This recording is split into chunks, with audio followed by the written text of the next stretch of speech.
Question है प्रश्न number 4।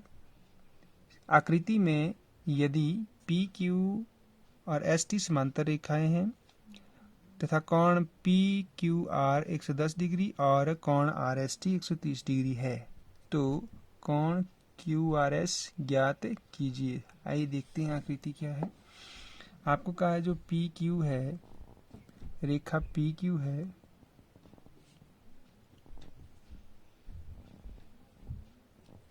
और एस टी है, दो रेखाएं हैं जो एक दूसरे के समांतर हैं। पी क्यू और एस टी, साथ में आपको दो कोण यानी कि कोण पी क्यू आर, कोण पी क्यू आर दे रखे हैं। उसके लिए हमें इसे आर तक बढ़ाना पड़ेगा क्यू से। तो कोण पी क्यू आर हमें दे रखा है 110 डिग्री के बराबर। और उसके बाद आर एस को आपस में मिलाएंगे तो आर एस को मिलाने से हमें कोण मिलता है यहाँ पे एस बिंदु पे आर एस टी। तो इसका मान हमें दे रखा है 130 डिग्री। तो अब आपको क्या ज्ञात करना है, कोण क्यू आर एस, यानी कि ये वाला कोण आपको ज्ञात करना है। तो इसके लिए देखिए जो सबसे लास्ट में हमने जो प्रमेय पढ़ी थी, छठी प्रमेय, उस पर हमने देखा था यदि मान लो हम क्या करते हैं, जो पी क्यू रेखा है, हम क्या करेंगे, पी क्यू रेखा के समांतर एक रेखा खींचेंगे यहाँ पर, ठीक है, आर से। ये बिंदु आर है तो हम इसको मान लेते हैं आर एक्स। कौन सी रेखा, आर एक्स। इसको हम पी क्यू रेखा के समांतर ड्रॉ करेंगे तो उससे हमें एक कोण ज्ञात होगा, ठीक है। तो इसकी हम बात करेंगे तो ये बनेगा हमारे पास जो पूरा कोण है, यानी कि ये वाला कोण Q R x. Q R x कोण की बात करेंगे, ठीक है। तो सबसे पहले हमने क्या लिया, हल में शुरू कहाँ से किया हमने, आर एक्स एक रेखा हमने खींची, आर एक्स समांतर किसके, पी क्यू के समांतर एक रेखा खींची, ठीक है। हमने क्या किया, आर एक्स रेखा किसके समांतर खींची, पी क्यू के समांतर रेखा खींची। अब ये पी क्यू जो है आर एक्स को क्या करती है, क्यू आर एक तिर्यक रेखा है खींची, क्यू आर एक तिर्यक रेखा है। ये क्या है, तिर्यक रेखा का काम कर रही है क्यू आर। तो ये दोनों समांतर रेखा है और क्यू आर इसका तिर्यक रेखा है। तो हमारे पास जो दो एकांतर कोण बने हैं वो हैं कोण पी क्यू आर और दूसरा है कोण क्यू आर एक्स, ठीक है। तो ये दोनों क्या है, एकांतर कोण है। आपको मालूम है जो एकांतर कोण होते हैं वो क्या होते हैं, बराबर होते हैं।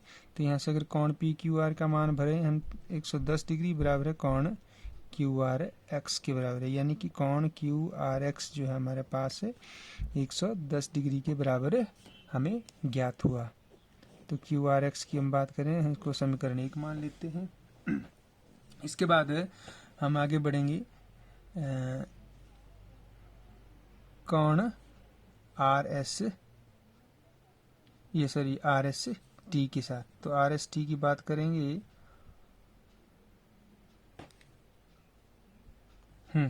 तो अब देखिए, क्योंकि हमने माना था कि जो आर एक्स है वो हमने किसके समांतर ली थी, पी क्यू के समांतर, और साथ में हमें क्या दे रखा है, जो पी क्यू है, जो रेखा पी क्यू है वो किसके समांतर है, एस टी के समांतर है। तो यहाँ से हमें क्या ज्ञात हुआ, दिस इम्प्लाइज, यानी कि अर्थात जो आर एक्स और एस टी है वो भी क्या एक दूसरे के समांतर हैं। तो अब देखिए एस टी और आर एक्स ये भी क्या एक दूसरे के समांतर रेखाएं हैं। अब देखिए हम कोण की बात करते हैं, कोण आर एस टी और कोण एस आर एक्स की, यानी कि एस आर एक्स, सिर्फ इस कोण की बात करेंगे, ये वाला कोण,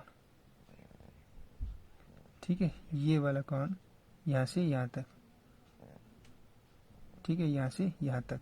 तो इस कोण की बात करेंगे तो ये दोनों कोण देखिए क्या है, तिर्यक रेखा के एक ओर को बने हुए कोण हैं। तो जो तिर्यक रेखा के एक तरफ को बने हुए कोण ये क्या होते हैं, एक दूसरे के संपूरक होते हैं। और यहाँ पे अगर हम बात करेंगे, यहाँ पे जो ट्रांसवर्सल है वो है RS, एक ट्रांसवर्सल मतलब तिर्यक रेखा है।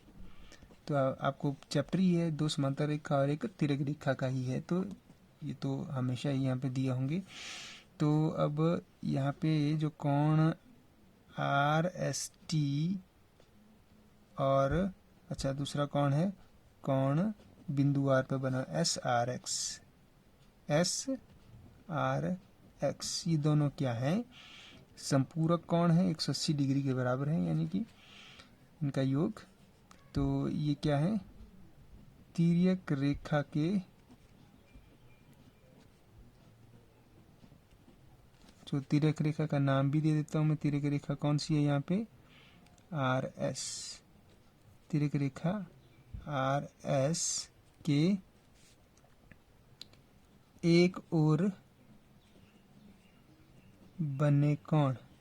तो तिर्यक रेखा के एक ओर बने कोण क्या होते हैं, संपूरक कोण होते हैं। अगर RST की बात करें, ये हमें दे रखा है 130 डिग्री प्लस SRX, कोण SRX से यहाँ से हम ज्ञात करेंगे, ये दोनों का योग 180 डिग्री है। तो कोण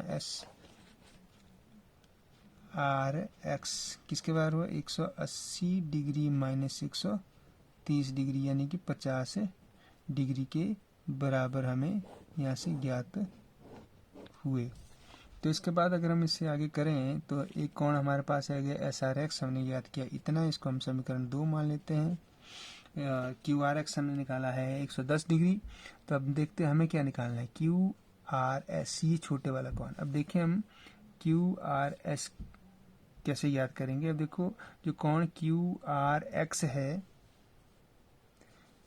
कोण QRX, इसको हम दो कोणों में बांट सकते हैं, क्योंकि SR इसको दो कोणों में विभाजित कर रहा है। कोण QRX को जो है SR है, किरण SR है, दो कोणों में विभाजित कर रही है। एक है ये कोण जो हमें ज्ञात करना है, दूसरा है SRX, यानी कि हम बात लिखेंगे इसको बराबर है कोण QRS जमा कोण SRX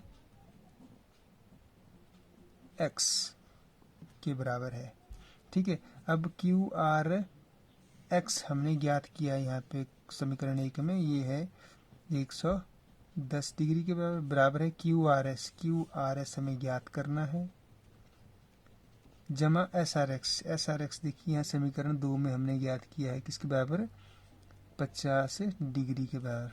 तो यहाँ से हम कह सकते हैं कि कोण QRS जो है वो आएगा 110 डिग्री माइनस 50 डिग्री, यानी कि बराबर है 0 में से 0 गए 0, 11 में से 5 गए 6, यानी कि 60 डिग्री के बराबर हमारा उत्तर आया QRS। तो यही हमारा अंतिम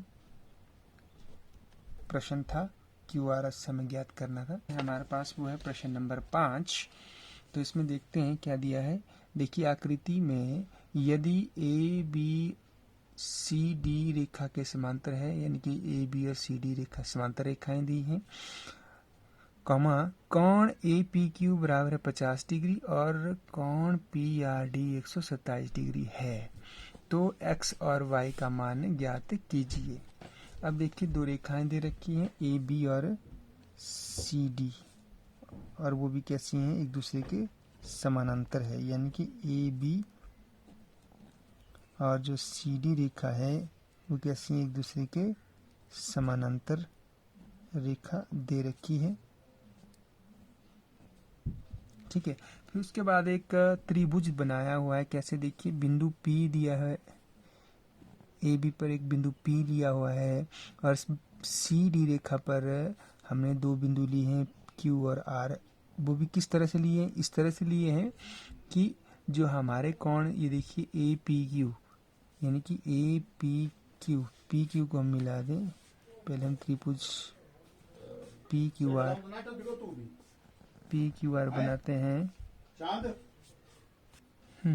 तो यहाँ पे कोण ए पी क्यू, यानी कि ये वाला कोण ए पी क्यू, ये दिया है आपको 50 डिग्री के बराबर। और फिर साथ में कोण पी आर डी, यानी कि पी आर डी, ये वाला त्रिभुज का ये जो बाह्य कोण है ये दिया है 127 डिग्री के बराबर। तो आपको कहा है x और y का मान ज्ञात कीजिए, यानी कि कोण ये x के बराबर दिया हुआ है और ये कोण y के बराबर दिया है। अब इस x और y का हमें मान ज्ञात करना है। ठीक है, तो सबसे पहले हमें क्या दे रखा है, जो दिया है वहां से स्टार्ट करते हैं, यानी कि समांतर रेखाओं से। तो हमें कहा है जो ए बी और जो सी डी रेखाएं हैं वो एक दूसरे के समांतर हैं। और साथ में हमें दिख रहा है यहाँ पे देखिए चित्र से, जो पी क्यू है ये क्या है, एक तिर्यक रेखा है। ये पी क्यू एक तिर्यक रेखा है। ठीक है, अब हम सिर्फ पी क्यू को देखते हैं और ए बी और सी डी रेखाओं को देखते हैं जो हमें समांतर दे रखी हुई है।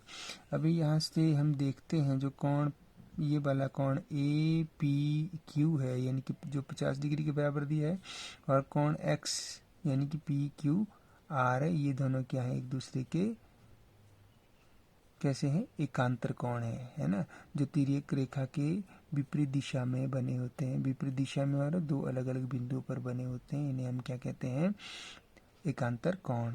ठीक है, तो इस चित्र की हम बात करेंगे। तो यहाँ से हम बात करते हैं कोण पी क्यू आर जो है वो क्या है, कोण ए पी क्यू के बराबर है। क्यों है, क्योंकि ये क्या है, एकांतर कोण है।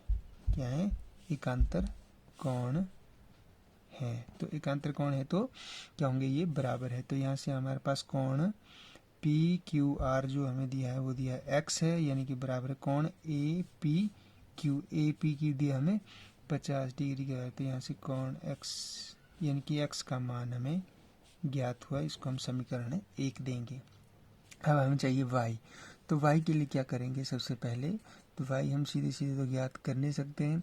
तो इसके लिए क्या करना पड़ेगा, देखिए यदि हम इस रेखा को लेंगे, यानी कि तिर्यक रेखा पी आर को लेंगे, तो हमारे पास ये जो पूरा कोण है, यानी कि ए पी आर और पी आर डी, ये क्या आएंगे, एकांतर कोण आएंगे। किस तिर्यक रेखा के साथ, पी आर तिर्यक रेखा के साथ। ठीक है, इसी प्रकार हम क्या कहेंगे, इसी प्रकार जो ए बी और सी डी तो हमें समांतर दे ही रखे हैं, तथा जो ये पी आर भी जो है ये क्या है, एक तिर्यक रेखा है। क्या ये एक तिर्यक रेखा है। तो ये एक तिर्यक रेखा है। पी आर की अगर बात करेंगे तो यहाँ पर हम कोण देखते हैं, कौन सा कोण है, ए पी आर। तो कोण ए पी आर जो है वो बराबर है, ए पी आर जो है वो किस बराबर, पी आर डी के बराबर। कोण पी आर डी के बराबर है। तो यदि अगर हम कोण ए पी आर को देखें, ए पी आर, इसमें दो कोण बने हुए हैं, एक 50 डिग्री है, एक वाई है। तो इन दोनों को जोड़ेंगे, यानी कि 50 डिग्री जमा वाई, ये किसके बराबर, कोण पी आर डी के बराबर। पी आर डी हमारे पास है 127 डिग्री के बराबर है। यहाँ पर भी हम लिखेंगे क्यों ये बराबर है, एकांतर कोण है। ठीक है, यहाँ से अगर हम y का मान ज्ञात करें, ये आ जाएगा 127 डिग्री माइनस 50 डिग्री, यानी कि 7 में से 0 के 7, 12 में से 5 के 7, यानी कि 77 डिग्री के बराबर आ गया y का मान। तो इसको हम समीकरण 2 दे देते हैं, यानी कि हमारे पास x और y का मान ज्ञात हो गया है। तो y आ गया 77 डिग्री के बराबर। तो ये हमें x और y का मान हमने ज्ञात कर लिया है। इसी तरह से अगर हम प्रश्न 6 की बात करते हैं, इसमें हमें क्या कहा है, देखिए जो पी क्यू, दर्पण पी क्यू, दर्पण मतलब ये जो लाइनें दे रखी है दर्पण के लिए, अगर ये लाइनें दे रखी हैं तो इसका अर्थ है ये क्या है, एक दर्पण है। ठीक है, दर्पण पी क्यू तथा दर्पण आर एस कैसे हैं, एक दूसरे के समांतर रखे हुए हैं। यानी कि यहाँ पे हमारे पास जो रेखाएं पी क्यू और आर एस दे रखी हैं, हम रेखाएं ही खींच सकते हैं यहाँ पे, लेकिन दर्पण दिखाने के लिए हम ये निशान लगा लेते हैं कि दर्पण है। ये जो दर्पण है दोनों, ये क्या है, एक दूसरे के समानांतर हैं। तो इस पर जो है एक आपतन किरण ए बी जो है दर्पण पी क्यू की ओर जा रही है, जो दर्पण को बिंदु बी पर टकराती है। फिर बिंदु बी पर टकराने के बाद वो परावर्तित होकर वापस जाती है किसकी तरफ, फिर उसके सामने आ जाता है दर्पण आर एस, और दर्पण आर एस को वह बिंदु सी पर टकराती है। फिर सी पर टकराने के बाद वो वापस दूसरे दर्पण की तरफ चली जाती है, लेकिन किस डायरेक्शन में, सी से डी की तरफ चली जाती है। तो अब आपको ज्ञात करना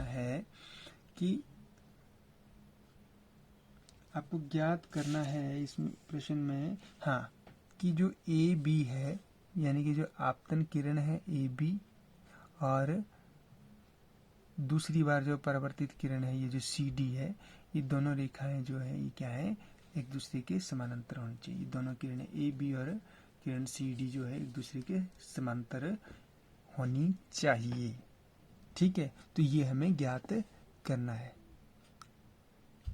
ठीक है जी, तो सबसे पहले अगर हम बिंदु बी पर एक लंब गिराते हैं इस तरह से, मान लो इसको हम बी एम नाम देते हैं, तो बिंदु ए पर जब किरण ए बी आपतित हो रही है, तो ये किरण जो है लंब बी एम के साथ जो कोण बनाती है इसको कहते हैं आपतन कोण, यानी कि कोण आई एक दे देते हैं, है ना। और उसके बाद जब वापस टकराने के बाद इसी डायरेक्शन में वापस आ जाती है किरण से, इसको कहते हैं परावर्तन कोण, आर से रिप्रेजेंट करते हैं, इसको R1 दे देते हैं, क्योंकि हमारे पास दो बिंदु हैं, आपतन बिंदु दो हैं, बी और सी है। तो अब सिर्फ हम बिंदु बी की बात करेंगे, तो जो कोण आई और कोण I1 और कोण R1 की बात करेंगे। तो चलो देखते हैं पहले। तो सबसे पहले हम क्या करेंगे, दर्पण पी क्यू, अच्छा, तो बी एम लंब गिराएंगे किस पर, दर्पण पी क्यू पर लंब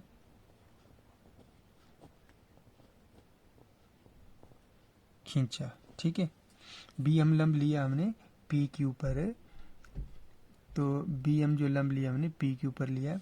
तो इस प्रकार जो है हमारे पास कोण I1 जो है I1 आया, और जिसको हमने कहा आपतन कोण, आपतन कोण। ठीक है, फिर R1 बना, R1 को कहा हमें परावर्तन का कोण या परावर्तन कोण। ठीक है, ठीक है, किस दर्पण की बात करें, दर्पण, यहाँ पर दो दर्पण है, देखना इसका ध्यान रखना, दर्पण प है, दर्पण कौन सा है, ए पी क्यू की बात कर रहे हैं, दर्पण पी क्यू की बात कर रहे हैं ना दोनों में।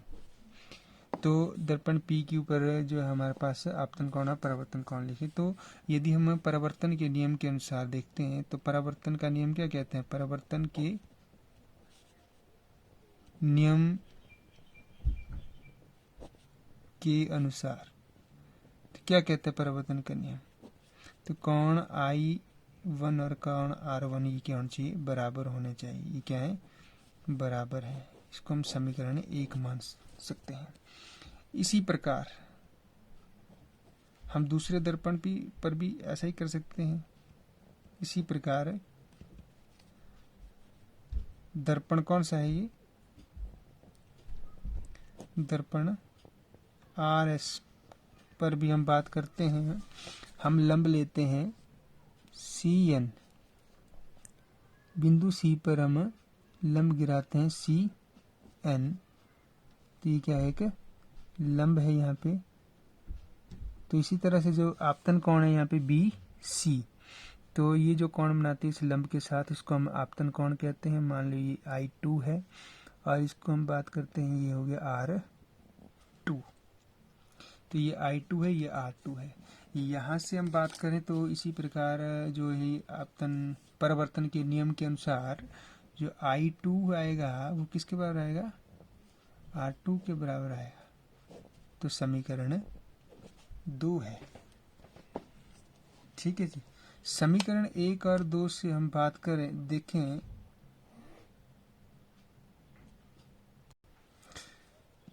हाँ, तो अब हमें क्या दे रखा था, सबसे पहले जो दर्पण PQ और RS हैं ये क्या एक दूसरे के समानांतर हैं। तो हमें दिया है PQ क्या है, समांतर है RS के। ठीक है, तो तथा जो BM है, BM लंब लिया था हमने PQ के ऊपर, और जो CN है वो लंब था किसके ऊपर, RS के ऊपर। अब देखो ये दोनों रेखाएं समांतर हैं और BM और CN इनके लंब हैं।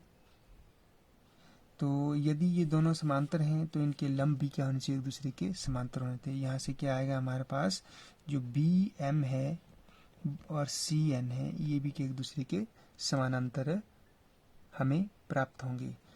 अब BM और CN यदि समांतर रेखाएं हैं और साथ में देखिए जो BC है क्या एक तिर्यक रेखा है ना, तिर्यक रेखा है। तो यानी कि BM और CN समांतर रेखा है और BC एक तिर्यक रेखा है।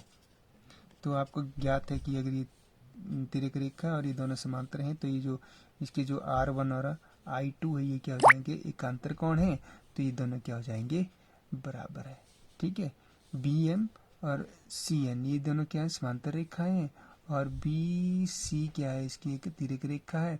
और R1 और I2 ये दोनों क्या है, एक दूसरे के एकांतर कोण है। तो यानी कि हमारे पास आ जाएगा R1 बराबर है I2। ठीक है, ये क्यों है, इसको हम समीकरण 3 देते हैं, साथ में ब्रैकेट में लिखेंगे क्यों है ये बराबर, ये क्या है, एकांतर कोण है। अब देखिए कोण समीकरण 1, 2 और 3 से क्या होगा, देखिए जो कोण I1 है वो R1 के बराबर है। 3 से देखेंगे जो R1 है वो किसके बराबर है, I2 के बराबर है, और I2 जो है R2 के बराबर है। ठीक है, तो इन तीनों को मिला के हम कह सकते हैं कि समीकरण 1, 2 तथा 3 से क्या हो जाएगा, जो I1 है वो R1 के बराबर है, और कोण R1 देखो यहाँ पे किसके बराबर है, समीकरण 3 से कोण I2 के बराबर है, और I2 देखिए समीकरण 2 से R2 के बराबर है।